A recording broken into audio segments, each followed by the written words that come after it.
Most powerful country in the Middle East is now Turkey. This is the one post I'm going to make where I don't stress how awful Erdogan and the Turkish government has been to the Kurds. Bear with me. Iran was one of the most powerful countries, but they've been decimated by their opponent. And maybe Iran's opponent would defeat Turkey eventually in its tit-for-tat battle. Turkey has something that Iran's opponent doesn't: NATO membership. 32 of the most powerful countries on the planet coordinating and working together.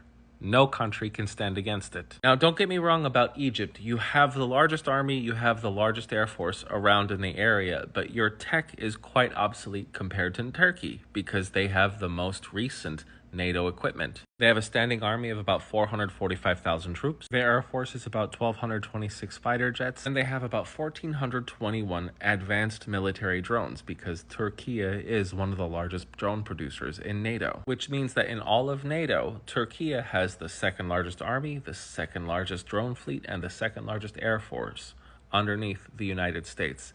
Now, I understand not all of this equipment is modern, but it is much more modern than any other country in the Middle East, aside from, most likely, Iran's opponent. How could I forget? Turkey boasts of about 1,000 advanced ballistic missiles, but they want to up that number, so they are aiming to create their own, with medium and long-range missile production being aimed for by 2026. So now, Turkey is accelerating its already massive military capabilities. One thing Turkey has that no other country in the Middle East possesses is experience with a coordinated effort with the world's largest alliance. They are one of the most active participating nations in any NATO operation. What this means for the Middle East, now that Iran is no longer a major power, is that a NATO entity can hold sway over this entire region. And the president of this large NATO entity, Recep Tayyip Erdogan, has played a very brilliant diplomatic game of condemning Iran's opponent, but secretly supporting them. While condemning Iran's opponent for a long time, he developed a great deal of street cred and some kind of cordial relationship with Iran.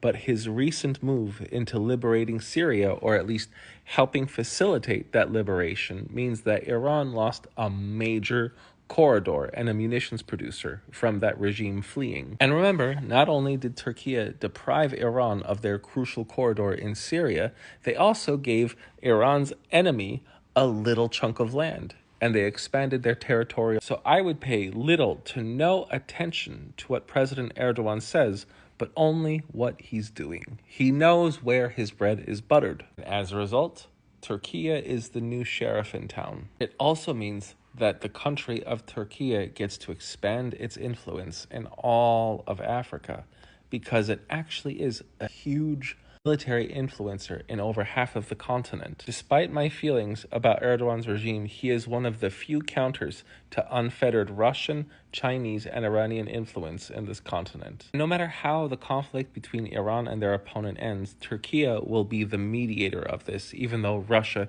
really wants to be the one to do it. Over the past 8 years, a great deal of agreements and talks that have occurred between vital world powers have taken place in Turkey, for good reason. Even though Turkey is a part of NATO and they do seek ascension into the EU, they are not fully compliant with Western interests, which isn't always well for the Middle East and North Africa, so they represent a healthy voice of opposition. Remember what I said in the beginning of this post: if Iran is no longer a major strategic threat, and there is some kind of relative peace in the Middle East, and Turkey is the pretty much reigning power of the region, guess what? Iran's current opponent has less leverage since there is no longer this major threat of Iran. Maybe any measures taken by Iran's current opponent in the future can be properly brought to question or even sanctioned. It's a major shift for the balance of power in the Middle East. Let's hope that Erdogan or his successor in Turkey do not get too drunk with it. I am the GeoHusar, and keep your eyes on the moves that Turkey is making. Thanks for watching.